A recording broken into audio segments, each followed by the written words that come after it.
आज की क्लास में हम शुरू करते हैं जो अपना मध्यकालीन भारत का इतिहास है उसमें पिजेंट्री के ऊपर। यानी पिजेंट्री या फिर जिसे हम कहते हैं किसान वर्ग, उसकी सामाजिक और भौतिक स्थिति कैसी रहती है मध्यकाल में। सबसे पहले तो बात ये आती है कि पीजेंट कौन थे। कुछ इतिहासकार हैं जिन्होंने पीजेंट को स्पेसिफाई किया है या परिभाषित करने का प्रयास किया है। उनमें सबसे पहले हम बात करेंगे इरफान हबीब की, जो अलीगढ़ मुस्लिम यूनिवर्सिटी में प्रोफेसर थे। वो कहते हैं कि किसान उस व्यक्ति को कहा जाता है जो खेती को अपना व्यवसायिक रूप में अपनाता है और खेती के काम में आने वाले औजार उसके स्वयं के होते हैं तथा वह अपने पूरे परिवार सहित परिश्रम करता है। यानी जैसे नॉर्मल हम आजकल गांव में देखते हैं, जो एक तरह से किसान वर्ग है उसके बारे में बात की जाती है। क्रोबर इतिहासकार हैं, वो कहते हैं कि किसान ग्रामीण होते हुए भी शहरी बाजार से पूर्ण रूप से संबंधित होता है। वह कबायली जन समुदाय के समान समाज से पृथक नहीं होता है। एक मिनट,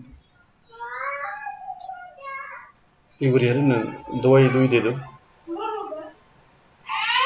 माई की रखी दवाई वहां पे निकाल के पादा थी फिर उस पर अगर जहाँ पे वो सामान रखे है उधर।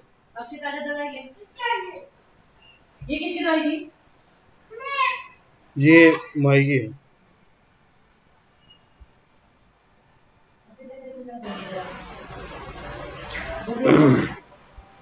क्रोबर कहता है कि किसान ग्रामीण होते हुए भी शहरी बाजार से पूर्ण रूप से संबंधित होता है। उसकी राजनीतिक स्वायत्ता भी है, पूर्ण रूप से स्वावलंबी नहीं है, किंतु उसकी पूर्व पहचान और जमीन से लगाव बना रहता है। हरबंस मुखिया इतिहासकार हैं, जेएनयू में थे जो, वो कहते हैं कि स्वतंत्र किसान उसे कहा जा सकता है जो अपना और अपने परिवार का गुजारा, खांसी की थी बात,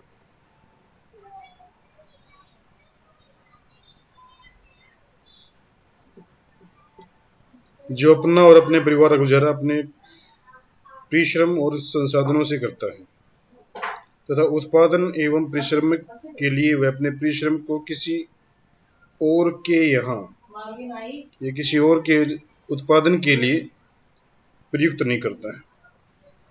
सतीश चंद्र इतिहासकार थे, जेएनयू में थे जो, वो कहते हैं 3 प्रकार के किसान होते हैं, 3 श्रेणियों में उनको विभक्त किया जाता है जो सामान्यतः हम मध्यकाल के इतिहास में देखते हैं। खुद कास्त, जिसे मालिक या जमीन कहा जाता है। पाई कास्त या ऊपरी किसान, ये ऐसे किसान थे जिसे जो दूसरे गांव में आकर खेती के व्यवसाय से जुड़ गए थे, यानी अपना गांव छोड़कर दूसरे गांव में जाते हैं और वहां पर खेती करते हैं। मुजाहिरीन या फिर इन्हें खुद कास्त, यह खुद कास्त किसानों और जमींदारों से जमीन ठेके पर लेकर उस पर कृषि करते थे। यानी खुद कास्ट अधिकतर मामलों में हम ये कहते हैं कि वो खुद स्वयं खेती नहीं करता था। जिस प्रकार से इरफान अभी कहता है ना कि जो अपने पूरे परिवार सहित खेती का कार्य करता है उसे किसान कहते हैं। इसके अलावा जो मार्क्सवादी विचारधारा है उसके से प्रभावित इतिहासकारों ने भी किसानों को 3 वर्गों में बांटा है। उच्च वर्ग के किसान जो भूमि की अधिकता के कारण अपनी भूमि पर अतिरिक्त कृषक मजदूरों द्वारा खेती करवाते थे। मध्यम वर्ग, इनके पास इतनी जमीन होती थी कि वह इनका और इनके परिवार का सम्मिलित श्रम पर्याप्त होता था। निम्न वर्ग के पास किसान का सम्मिलित श्रम अधिक होता था किंतु भूमि कम होती थी। अतः इस वर्ग के अतिरिक्त श्रम का उपयोग उच्च वर्गीय किसान अपनी अतिरिक्त भूमि पर कार्य करवा के कर सकते थे। वैसे देखा जाए तो जो मार्क्सवादी विचारधारा में जो 3 वर्गों की बात की गई है वो लगभग वैसे ही हैं जो सतीश चंद्र बात करें जिनकी, तो लगभग एक जैसी ही कहानियां हैं तीनों की। इसके बाद हम बात करते हैं भूमिहीन श्रमिक। यद्यपि किसान वर्ग की श्रेणी में रहते हैं, मगर कृषि से जुड़ी हुई जनसंख्या का हिस्सा अवश्य होते थे। अब प्रश्न उठता है कि किसान का उद्भव कब हुआ। मानव सभ्यता के प्रारंभिक दौर में मनुष्य भोजन इकट्ठा करने लगा।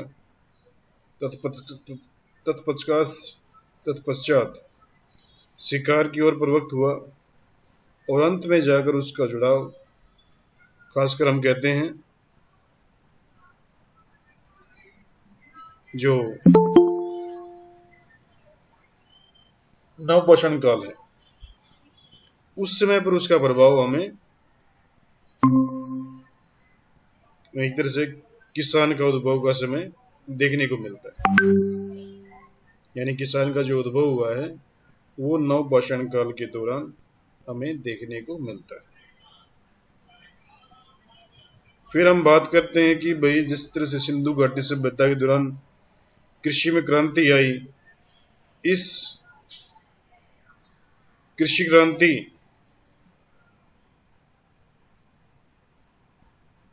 क्रांति के अधीन हम ये कह सकते हैं कि जिस प्रकार से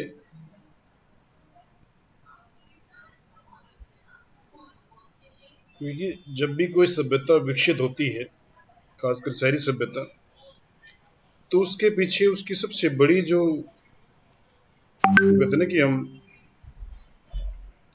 जो सपोर्ट होती है, या फिर जिसके बिना सभ्यता विकसित नहीं हो पाती है, वो होती है उसके पीछे अतिरिक्त कृषि उत्पादन। और वो तभी होगा जब कृषि की भूमिका या फिर कृषि एक तरह से महत्वपूर्ण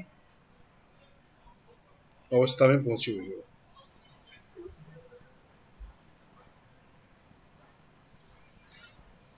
कुछ मुहावरों की बात आती है, जैसे हम किसानों के बारे में बात करते हैं तो पूरा किसान जब साथ कुदाली, तथा बांध कुदारी खुरपी साथ, लाठी हसुआ रखे हाथ। यानी किसान वो है जो अपने औजार अपने साथ रखता है। एक तरह से हम ये कह सकते हैं कि भाई किसान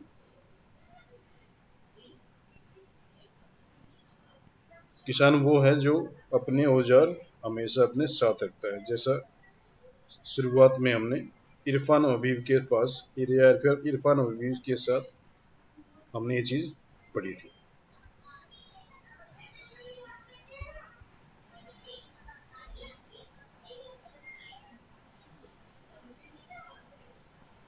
अगर प्राचीन काल की बात करें तो फिर जैसे कौटिल्य ने शूद्र किसान की बात की है, मनुष्य ने वैश्य कृषक की बात की है। यानी वो लोग जो कृषि करते थे। मगर जब हम मध्यकाल में पहुंचते हैं तो मोहम्मद हबीब ने भारत में ग्रामीण क्रांति और शहरी क्रांति की संकल्पना दी। ग्रामीण क्रांति की जब वो बात करता है तो एक तरह से कृषि क्रांति है उसकी महत्वपूर्ण उत्पादन प्रणाली की वो बात करता है, और किस तरह से वो बताता है कि किसान जो इस समय था वो एक तरह से एक ऐसी मतलब है कि हम कह सकते हैं विकसित अवस्था में पहुंच चुका था जहां पर वो उच्च लगान भी दे सकता है। फिर हम बात करते हैं इरफान हबीब की। आगे चल के बात करी जाए तो वो कहता है कि किसान का जो शोषण है वो दोहरा शोषण होता था। एक तरफ तो शासकीय वर्ग जो राजा, मुक्ति, जागीरदार, जमींदार, आगे चलकर फिर सुल्तान, मनसबदार शोषण करते थे। दूसरी तरफ धन संबंधी और बाजार के अन्य तत्व उसके हितों के विरुद्ध गतिशील होते थे। अधिकतर किसानों के लिए जीवन अस्तित्व के लिए एक संघर्ष का नाम था। अपने ही उत्पादित अनाज में से उससे सबसे निम्न श्रेणी का अनाज प्राप्त होता था। ये भी बड़ी महत्वपूर्ण बात यहाँ पर इरफान हबीब कहते हैं क्योंकि जब लगान की वसूली होती थी तो अधिकतर मामलों में जो अच्छा अनाज होता था वो सरकार या फिर एक तरह से हम कहते हैं कि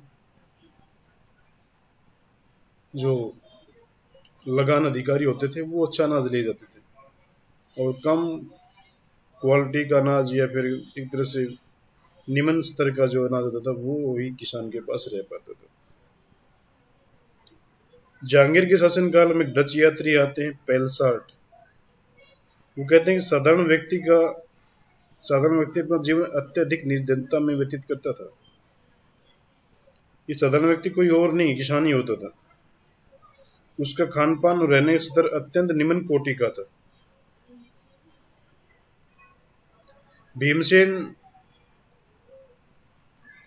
कहते हैं, जो दक्षिण के मंदिरों का वर्णन करते हुए लिखते हैं कि यहाँ मंदिर इतने भव्य इसलिए बने हैं क्योंकि यहाँ के शासकों ने किसानों के पास सिर्फ उनके गुजारे के लिए ही छोड़ा है, और उपजाऊ भूमि का अत्यधिक भाग करों के रूप में लेकर मंदिरों के निर्माण में लगाया है।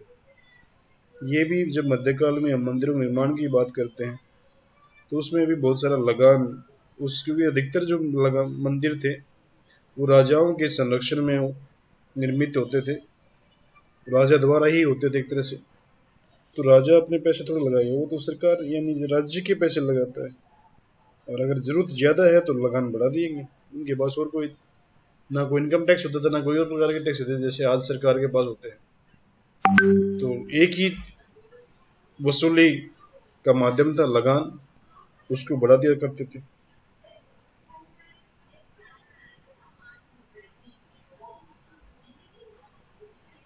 खान पान के बारे में अगर बात की जाए तो हालांकि जानकारी पर्याप्त नहीं मिलती है, किंतु मुख्य फसलों के बारे में जानकारी के आधार पर कहा जा सकता है कि बंगाल, उड़ीसा, सिंध, कश्मीर के लोगों का मुख्य भोजन चावल था, जबकि गुजरात में चावल के अतिरिक्त ज्वार, बाजरा वहाँ के लोगों का मुख्य भोजन होता था।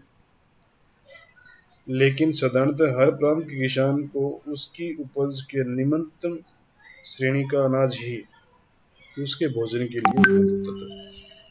जैसे आप लोग भी जानते होंगे कि अगर आज से 40-50 साल पहले, हालांकि आज तो हरित क्रांति के पश्चात एक तरह से गेहूं की भरमार है, मगर जब गेहूं अधिक उत्पादित नहीं होता था तो घर में जो सबसे बड़ा आदमी है या प्रभावशाली व्यक्ति है या कोई गेस्ट आता था तो उसके लिए ही गेहूं की रोटी बनती थी,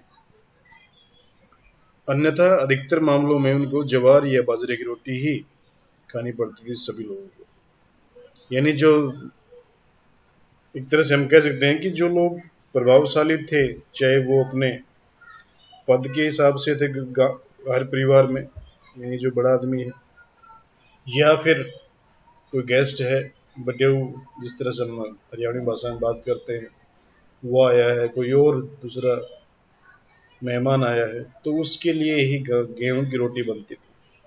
बाकी परिवार के लिए हमेशा ज्वार या बाजरे की रोटी ही बनती थी। तरह से अबुल फजल द्वारा लिखित आईने अकबरी में बिहार का वर्णन किया गया है, और वहां के लोग तो मटर के समान अनाज जिसे किसारी कहा जाता था खाने का मजबूर थे, जिसे खाकर वो अक्सर बीमार भी पड़ जाते थे।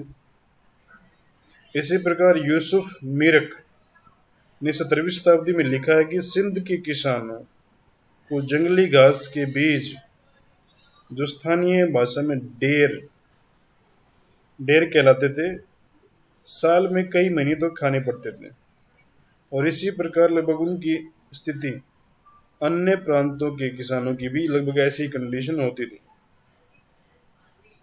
अनाज के अतिरिक्त किसान को कुछ सब्जियां भी खाने को उपलब्ध होती थी। सर ये डेर क्या होता है? डेर बेटा जंगली घास होती थी सिंध में, जो आजकल पाकिस्तान में है, उस स्थानीय भाषा में, यानी जो वहां की जो लोकल लैंग्वेज थी ना, उसको डेर बोलते थे। जैसे अपने यहाँ पे बाजरा है, राजस्थान में कई जगह उसको रागी बोलते हैं। जैसे अपने यहाँ पे क्या बोलते हैं, जवार, जो भैंसों को डालते हैं, उसको यहाँ पे अगर आप महेंद्रगढ़ रेवाड़ी की तरफ जाओगे तो वहाँ उसको बाजर बोलते हैं। तो वो ये कि मतलब जो लोकल लैंग्वेज है उसमें अलग अलग नाम हमें देखने को मिलते हैं। ठीक है। बाजर भी शायद कह रहे हैं अलग अलग होती है भाई, मगर ये होता है कि चीजें अलग अलग होती हैं। लोकल भाषा का बात है, उसको हम अपनी लैंग्वेज में नहीं कह सकते हैं कि ये क्या चीज होता था। सब्जियों की बात हम कर रहे थे, हम खासकर यहाँ पर बात इसलिए कर रहे हैं कि जो एक तरह से हम ये तो बात करते हैं हमेशा कि किसानों को कौन से टैक्स देने पड़ते थे, किस राजा ने क्या टैक्स लगाया, कितना वसूल किया, कितना छोड़ा, मगर उनकी जो सामाजिक जीवन था, यानी वो जीवन में मतलब क्या खाते थे, क्या पीते थे, उसके बारे में वर्णन हमें कम ही मिलता है। तो जो सोसाइटी एंड कल्चर का जो पेपर है उसमें हमें किसान को उस एंगल से हम देख रहे हैं कि वो क्या खाता था और क्या पीता था एक तरह से। तो सब्जियों के बारे में अगर बात की जाए तो बंगाल, उड़ीसा, कश्मीर, सिंध के इलाकों से हमें पता चलता है कि यहाँ पर किसान भोजन में मछली खाता था। अब ये देखो कि जो बंगाल है, उड़ीसा है और सिंध है, तीनों ही क्षेत्र तटीय क्षेत्र हैं जहाँ पर मछली आसानी से उपलब्ध हो सकती है। मांस का सेवन किसानों में नहीं के बराबर था।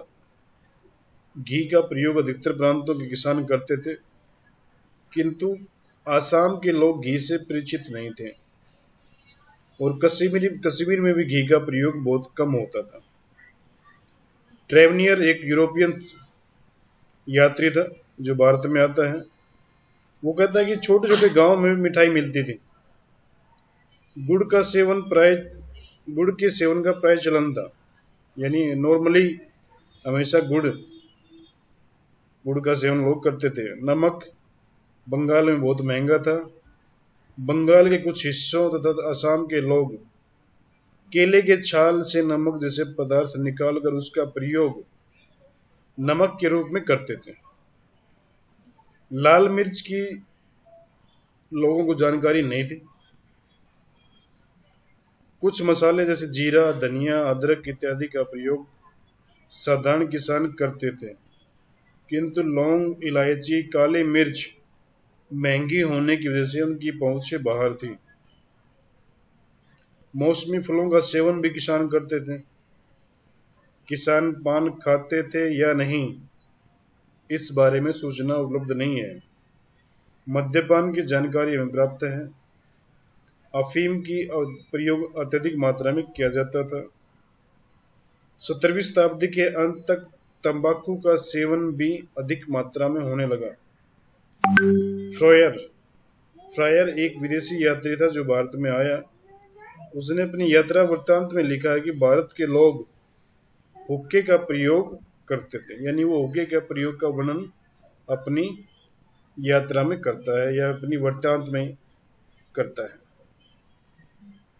किसानों की वेशभूषा के बारे में भी, अगर वेशभूषा की बात की जाए तो उसके बारे में भी जानकारी कम है। फिर भी बाबर का जैसे हमने बात की थी उस समय पर वो कहता है कि बाबर, जब हमने पहले बात कर रहे थे कि जो बाबर ने जो सोसाइटी का वर्णन किया है उसमें वो किसानों के बारे में बात करता है कि लगभग भारत के जो लोग थे नगन व्यवस्था में यानी नंगे रहते थे, एक तरह से बहुत कम कपड़े पहनते थे वो लोग। एक लंगोटी की बात करता है, वो कहता है ये रैयत और रजा, जिसे किसान कहते हैं, रैयत यानी किसान और रजा किसान के बारे में है पूरा शब्द ये। वो कहता है कि नंगे पांव रहते थे और एक लंगोटी बांधते थे बस। औरतें भी एक साड़ी पहनती थी जिसका आधा हिस्सा उनकी कमर तक रहता था, बाकी बचे हुए आधे हिस्से से वे अपना सिर ढकते थे। जिस तरह से महिलाएं आज साड़ी पहनती हैं लगभग वैसा ही वो कुछ हमें होना मिलता है। जहांगीर कालीन इंग्लिश फैक्ट्री रिकॉर्ड से पता चलता है कि अधिकतर गरीब लोग एक लंगोटी बांधने के अलावा पूरे शरीर को नग्न रखते थे, यानी नंगा रखते थे। इसी प्रकार फिच यात्री था एक, वो कहते सर्दियों में ऊनी वस्त्रों की उपलब्ध न होने के कारण लोग सूती गाउन पहनते थे। यहाँ पर गाउन का अर्थ ये है कि मतलब वो जिस तरह से आज महिलाएं गाउन पहनती हैं वैसा नहीं है, मतलब एक पूरा पूरा बड़ा सूती वस्त्र को आपस में वो छील लेते थे, उसको ही वो सर्दियों में पहनते थे। अबुल फजल ने बंगाल का वर्णन करते हुए लिखा है कि आदमी और औरतें बहुत कम कपड़े पहनती थी। लगभग यही हाल उड़ीसा का था।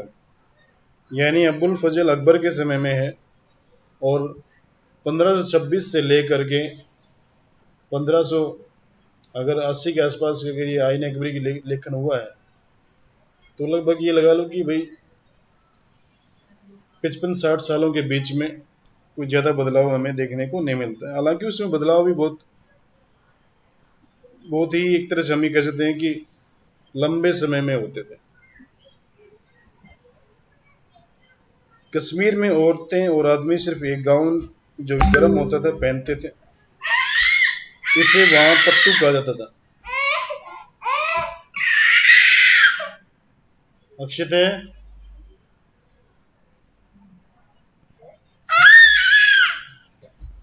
माई तो बोल यार, कच्ची इसकी कच्ची प्रत बच्चे बीच में आ जाते हैं।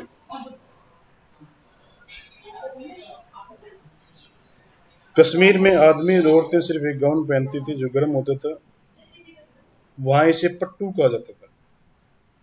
जब तक ये चितरे चितरे नहीं हो जाता था तब तक लोग इसे लगभग 3 या 4 वर्षों तक बिना धोए पहनते थे। भारत के लोग लगभग हर प्रांत के किसानों में दशा लगभग एक समान थी। सबके सब कम से कम कपड़ा उपलब्ध था सबको। यही तो कारण हम कहते हैं ना कि जब किसान जब गांधी के बारे में ये बात आती है तो गांधी भी कहता है कि भाई जब तक उसकी जनता को पूर्ण वस्त्र उपलब्ध नहीं होंगे वो भी लंगोटी पहनेगा। यानी आधुनिक काल में भी ये व्यवस्था लगभग रहती है।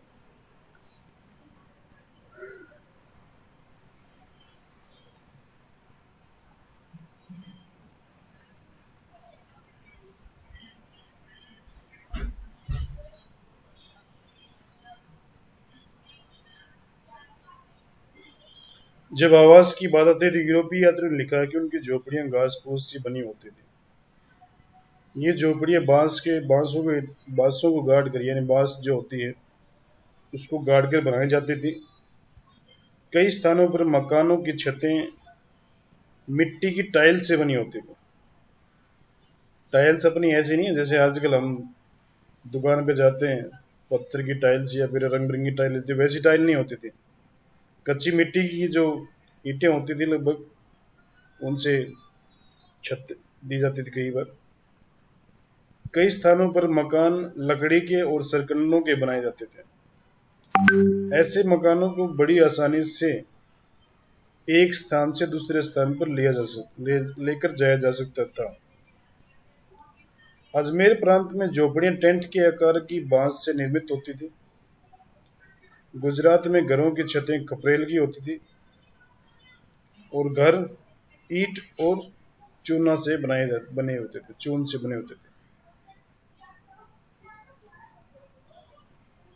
वस्तुतः किसान के पास ऐसी सामग्री यानी घर जो ऐसी सामग्री से बनाए जाते थे जो किसानों को आसानी से उपलब्ध होते थे। इसमें अधिक कारीगरी की आवश्यकता नहीं होती थी और मौसम को ध्यान में रखते हुए हर प्रांत में भिन्न प्रकार के घर बनाए जाते थे। किंतु इस भिन्नता के बावजूद एक बात स्पष्ट थी कि मध्यकालीन जो किसान था वो चाहे किसी प्रांत का हो, उसकी रहने की स्थिति अच्छी नहीं थी। उसे हर दशा में कम से कम जीवन यापन करना पड़ता था। यानी कम से कम जो दशा थी, यानी कम से कम संसाधनों के साथ उसे जीवन यापन करना पड़ता था। अगर फर्नीचर की बात करें तो किसान के पास बहुत कम सामान उपलब्ध होता था। सिर्फ खाना पकाने और पानी भर कर रखने के लिए मिट्टी के बर्तन ही उसके पास होते थे। आप देखेंगे पहले जो अधिकतर जो हम आज से 60-70 साल पहले की बात करें या उससे पहले की बात करें, तो अधिकतर जो गांव में सामान रखने की जो जगह होती थी वो मिट्टी के बर्तन ही होते थे बड़े बड़े। किसी में अनाज डाल दिया, किसी में कुछ डाल दिया, किसी में कुछ डाल दिया। तो वो हम लगभग वैसा ही इसमें पाते हैं। गरीबी और गंदगी के कारण किसान का परिवार बीमारियों से घिरा रहता था। विदेशी यात्रियों ने पाया कि भारत में अपनी बचत को आभूषणों के रूप में एकत्रित करने की प्रवृत्ति थी और महिलाएं आभूषण पहनने की शौकीन थीं। अमीर वर्ग की महिलाएं सोने चांदी के आभूषण धारण करती थी। गरीब वर्ग की महिलाएं तांबे, शीशे, शंख इत्यादि के आभूषण पहनकर संतुष्ट होती थी। यहाँ तक लोग भी आभूषण के रूप में कुछ धातुओं का उपयोग करते थे। जब रीति रिवाज की हम बात करते हैं या फिर धार्मिक स्थलों की यात्राओं की बात करते हैं, तो ये आम किसान के जीवन में बहुत महत्वपूर्ण भूमिका रखते थे। उसकी कमाई और बचत का अधिकतम भाग बच्चों की शादियों, मृतकों के अंतिम संस्कार और नदी किनारे आयोजित होने वाले धार्मिक त्योहारों पर खर्च होता था। इन सब से उस पर कर्ज का अतिरिक्त बोझ भी पड़ता था और जिंदगी भर जब एक बार उसने कर्ज ले लिया तो उससे मुक्त नहीं हो पाता था। एक डच यात्री वान ट्विस्ट ने लिखा है 17वीं शताब्दी के गुजरात के लोगों के बारे में। वो भर्त्सना करते हुए लिखता है कि यहाँ के लोग अच्छी फसल होने पर बहुत अधिक खर्च करें और अपने अधिशेष का यानी जो अतिरिक्त उत्पादन हुआ है उसको त्योहारों में दिल खोल कर वो खर्च कर देते थे। इस कारण जब भगवान उन्हें सबक सिखाने लिए गुजरात में लगातार 2 साल यानी 1630 से 32 तक भयंकर अकाल डाल दिया तो उनकी स्थिति अत्यंत खराब हो गई। ये हम अमूमन देखते हैं कि जैसे आज तो हमारे पास भंडार हैं खाद्यान्न के, मगर पहले आदमी अधिकतर पास उनके पास भंडार नहीं होते थे और वो जितना उनको मिला उतना वो उसको खर्च कर देते थे किसी भी तरीके से। खेती जो थी मानसून पर आधारित होती थी। बारिश न होने या फिर अत्यधिक बारिश होने पर उनका सब कुछ नष्ट हो जाता था। मुगल काल में लगभग हर प्रांत में किसी न किसी वर्षा काल की जानकारी हमें प्राप्त होती है। स्थिति इतनी खतरनाक हो जाती थी कि बड़ी लोगों में तादाद में मरते थे। बचे हुए लोग जंगली घास फूस, बीजों इत्यादि पर गुजारा करते थे। बदायूं ने अपनी पुस्तक मुनख्वाब उत तवारिख में यहाँ तक लिखा है कि सूखे की भयंकरता इस बात से स्पष्ट होती है कि लोगों के नर भक्षी होने की जानकारी भी प्राप्त होती है। अधिकतर गांवों में किसान भोजन और चारे की तलाश में पलायन कर जाते थे। किसान यानी गांव एकदम सुनसान हो जाते थे और खेती का कार्य ठप हो जाता था, जिससे राज्य को करों का नुकसान उठाना पड़ता था। किसानों के पलायन की प्रवृत्ति के बारे में बहुत से इतिहासकारों ने प्रकाश डाला है और पलायन का मुख्य कारण सूखा एवं अत्यधिक करों का बोझ होना है। किसानों को राहत पहुंचाने के लिए राज्य किसानों की मदद भी करता था, परंतु खेती से जुड़े रहने पर राज्य को हालांकि फायदा होता था। किसानों को न केवल भूमि कर में छूट दी जाती थी बल्कि उनकी सहायता के लिए तकावी ऋण यानी जिसको किसानी ऋण, खेती के ऋण बोलते थे, वो भी दिए जाते थे ताकि वो लगभग ब्याज रहित होते थे। मुगल शासन की ओर से प्रांतों के सूबेदारों को आदेश दिया जाता था कि प्रभावित किसानों को हर प्रकार से सहायता की जाए, मुफ्त भोजन की व्यवस्था की जाए, जिसे बुलगार खाना या लंगर कहा जाता था। 17वीं शताब्दी के उत्तरार्ध में जब मुगल अर्थव्यवस्था कमजोर पड़ने लगी तो राज्य की आय में कोई खास बढ़ोतरी नहीं हुई। खर्च बढ़ते गए। साथ ही दक्षिण भारत में मराठों और दक्कनी अमीरों की संख्या बढ़ने लगी। इन हालात में राज्य के लिए इन बढ़ते हुए खर्चों का बोझ उठाना असहनीय हो गया, इसलिए अतिरिक्त भार किसानों के ऊपर डाल दिया गया। मनसबदारों का वेतन का एक भुगतान जागीर के रूप में किया जाता था। साधारणतः एक जागीरदार एक स्थान पर 2 या 3 साल तक रहता था, उसके पश्चात उसका वहां से ट्रांसफर हो जाता था। लेकिन इस काल में वह ट्रांसफर जल्दी जल्दी होने लगे।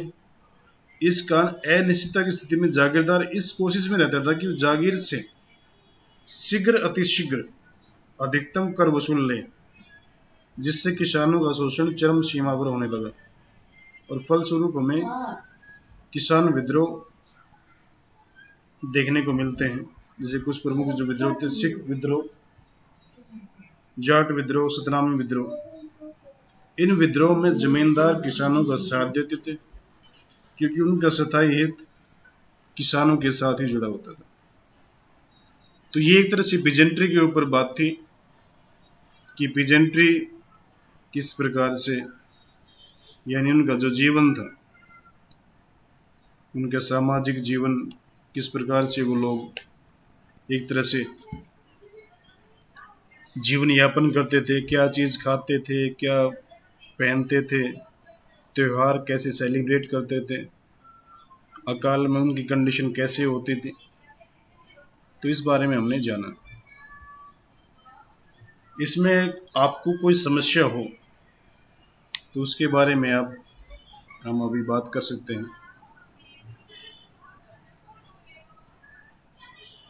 बताओ भाई, जोगिंदर या फिर प्रीति।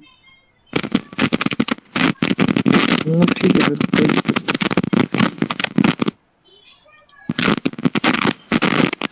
ठीक है सर।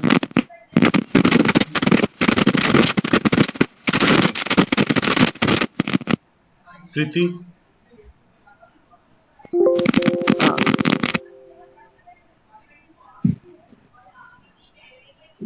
हाँ सर, आ गया समझ में? लगा सकते हैं। हाँ सर। रेनू, डॉक्टर रेनू, ये अगर अपनी वीडियो ऑन कर लें भाई सारे।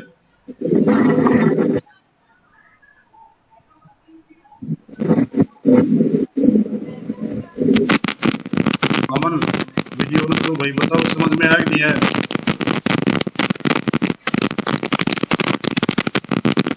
आ गया सर। वीडियो ऑन करो। इतने किस बच्चे फोटो लगा रखी?